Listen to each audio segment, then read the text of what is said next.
خیال ہے خان صاحب احتیاط کریں گے. اگر خان صاحب کو پیغام ابھی تک نہیں ملا تو مل جائے گا. خان صاحب احتیاط کریں گے. اور میرا خیال ہے کہ لڑائی جھگڑے نہیں ہوں گے. کیونکہ اگر خان صاحب ابھی بھی اس راستے پہ چلتے ہیں پھر جو اگلا قدم آئے گا نا ان کے خلاف وہ اس سے بھی سخت ہوگا. تو میں نے اس دن بھی کہا تھا کہ اب سٹیج ایسی ہے کہ گرفتاریاں بھی ہو سکتی ہیں جس میں خان صاحب کی گرفتاری بھی ہو سکتی ہے. اب وہ چھوڑ دیں وہ وقت کہ خان صاحب جو ہے وہ لاڈلے ہیں. اب لاڈلا پن کا وقت ختم ہونے جا رہا ہے. اب بیلنس ہو رہا ہے اور میں سمجھتا ہوں کہ اس میں یہ حکومت اب آہستہ آہستہ مضبوط ہونے جا رہی ہے.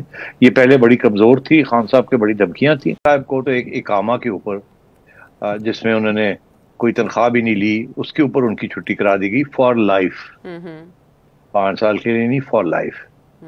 تو میں نے یہ فورن فنڈنگ کیس کی جو رپورٹ ہے توشہ خانہ اور یہ ساری چیزیں سامنے رکھ کے کہیے لکھا ہے کہ اگر تو آپ فٹا وہ لیں کہ نواز شریف صاحب کو ان کی جرم کے اوپر ساری زندگی کی سزا مل گئی تو عمران خان صاحب کو تو صرف ایک زندگی نہیں اس کے بعد جو 100 زندگیاں ان کی ہوں گی اس زندگی کے بعد اس سے بھی زیادہ ان کو سزا ملنی چاہیے. تو مطلب یہ ہے کہ اب کسی صورت میں یہ ہو نہیں سکتا کہ ان کو ڈسکوالیفائی نہ کیا جائے. یہ ڈسکوالیفائی ہوں گے. یہ ان کے خلاف جو کیس ہے وہ بہت تکڑا ہے اور کسی صورت میں بھی کوئی جوڈیشری ان حالات کے اندر اس ایویڈنس کے اوپر پرانے کیس کو سامنے رکھ کے ان کو چھٹی چھوڑ دینا یہ پاسبل ہی نہیں ہے. تو ان کی تو اب ڈسکوالیفیکیشن ہو گئی اور ان کے حق میں جتنے بھی جوڈیشری ہوگی وہ بھی نہیں کر سکتی ان کو ان کی ہیلپ اس وقت جس قسم کے جو حالات بن چکے ہیں انہوں نے جو گھپلے کیے ہیں. تو اگر یہ سامنے رکھا جائے تو پھر اس کا یہ مطلب ہے کہ سیاسی جماعت ایک نواز شریف صاحب کی ایک پاپولر پارٹی اور popular leader thrice elected prime minister کوئی چھوٹی بات نہیں ہے عائشہ کہ ایک شخص ہے اس کو نکالا جاتا ہے واپس لے آتے پھر اس کو نکالا جاتا ہے عوام پھر لے آتی پھر اس کو نکالا جاتا ہے عوام پھر لے آتی اور ہر دفعہ جب نکالا جاتا ہے تو ایک اسٹیبلشمنٹ کی سازش کے تحت اس کو نکالا جاتا ہے اور عوام پھر اس کو لے آتی. تو اس کا تو ایک بیانیہ بنا ہوا ہے اور تیسری دفعہ جب وہ آتا ہے تو 2/3 میجورٹی کے ساتھ آتا ہے. کوئی چھوٹی بات نہیں ہر دفعہ بڑھ کے آتا ہے جی.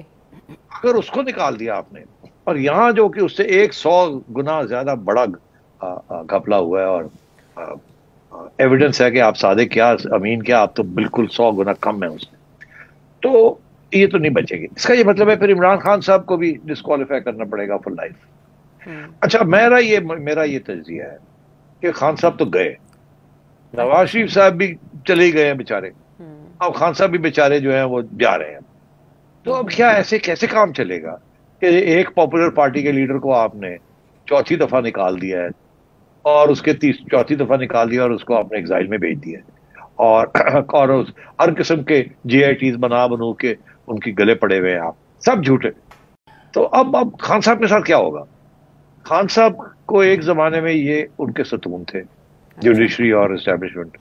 اس کے بعد وہ ایک ایسی سچویشن آئی کہ انہوں نے کہا یار تھوڑا دور ہو جاؤ خان بڑی گڑبڑ کر رہے ہیں اسی بدنام ہو رہے ہیں تھوڑا دور ہو جاؤ اس کو. مگر ابھی بھی بندہ ساڈا ہی ہے اس کو سمجھاتے ہیں. پھر ایک سٹیج آئی کوئی بندہ ساڈی سندا نہیں پیا ہن کی کریے. پھر ایک سٹیج آئی کوئی یار وہ اکھا کٹدا پیا ہن کی کریے. او یار آخری سٹیج آ گئی ہے تو اوہ ہن کچھ کرو. تو میں سمجھتا ہوں خان صاحب وہی چلتے جا رہے ان کا خیال ہے ادھر کامیابی اور چلو وہ کرتے کرتے اپنے آپ کو نکلوا لیا.